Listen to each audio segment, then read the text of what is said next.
അത് എക്സൈസ് കമ്മീഷണറുടെ ഒരു ഉത്തരവാണ്.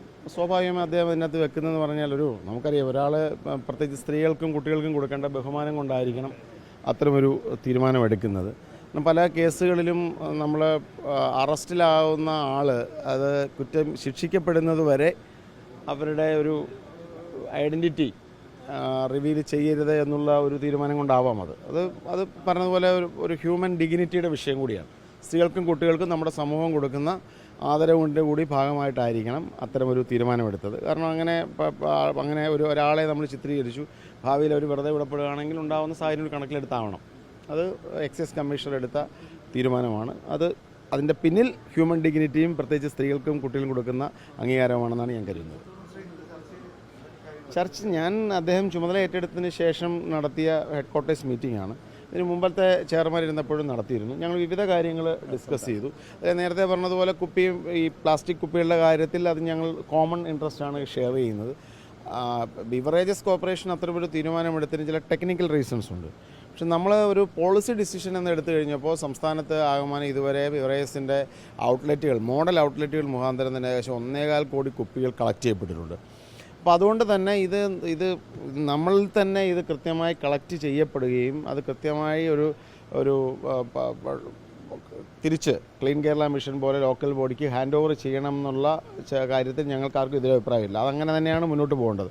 പക്ഷേ അത് ഫൗൾ പ്രൂഫായി പോകാൻ ആവശ്യമായൊരു സിസ്റ്റം ബിവറേജസ് കോർപ്പറേഷൻ ഡെവലപ്പ് ചെയ്യും. അപ്പോൾ ഇതിപ്പോൾ നിലവിൽ ഉണ്ടായിരുന്ന സിസ്റ്റത്തിന് കുറച്ച് പ്രശ്നങ്ങളുണ്ട്. അത് കഴിഞ്ഞ തവണ ഗവൺമെൻറ് അത് 20 ഔട്ട്ലെറ്റുകളിൽ മാത്രമാണ് മോഡൽ പരീക്ഷണം നടത്തിയത്. ആ പരീക്ഷണ കാലാവധിക്ക് ശേഷവും അവരതിനെ വ്യാപിപ്പിക്കാൻ തീരുമാനിച്ചില്ല. ഞങ്ങൾ ആഗ്രഹിക്കുന്നത് കേരളത്തിലെ മുഴുവൻ ബിവറേജസ് ഔട്ട്ലെറ്റുകളെയും മോഡൽ ബിവറേജസ് ഔട്ട്ലെറ്റുകളായി മാറ്റുക എന്നുള്ളതാണ്. ഈ ഗവൺമെൻറ്റിൻ്റെ ഒരു താല്പര്യം അതാണ്. ഞങ്ങൾ രണ്ടുപേരും ആഗ്രഹിക്കുന്നതാണ്. വളരെ കൃത്യമായ മോഡൽ ബിവറേജസ് ഔട്ട്ലെറ്റുകൾ, അതിൽ മദ്യവിൽപ്പനയ്ക്കുള്ള ഏറ്റവും മാന്യമായ സ്ഥലമുണ്ടാകണം.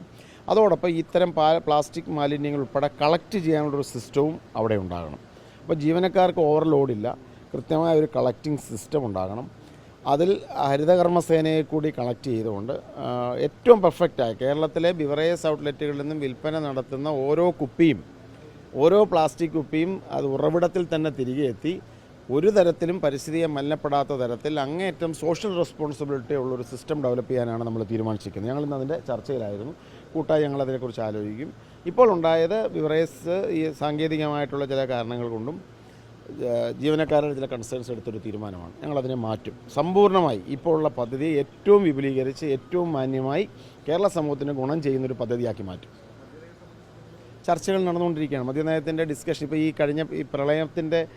കഴിഞ്ഞ ഒരാഴ്ചക്കാലം പ്രളയവുമായി ബന്ധപ്പെട്ട അടിയന്തര പ്രവർത്തനങ്ങളിലായതുകൊണ്ടാണ് ചർച്ച ആരംഭിക്കാതിരുന്നത്. പ്രളയവുമായി ബന്ധപ്പെട്ട പ്രശ്നങ്ങൾ കഴിഞ്ഞാൽ ഉടൻ തന്നെ ഞങ്ങൾ ചർച്ച നടത്തേണ്ട സംഘടനകളെ മുഴുവൻ ലിസ്റ്റ് ചെയ്തിട്ടുണ്ട്. എക്സൈസ് വകുപ്പ് അവരുമായിട്ട് ചർച്ച നടത്തും, അവരുടെ അഭിപ്രായങ്ങൾ ക്രോഡീകരിക്കും. എക്സൈസ് ഡിപ്പാർട്ട്മെൻറ്റ് അഭിപ്രായവും അതോടൊപ്പം മറ്റ് തരത്തിലുള്ള കാര്യങ്ങളും ഡിസ്കഷൻസ് പൂർത്തീകരിച്ച് മദ്യനയം പുറത്ത് വരും, ഔദ്യോഗികമായി റിലീസ് ചെയ്യും.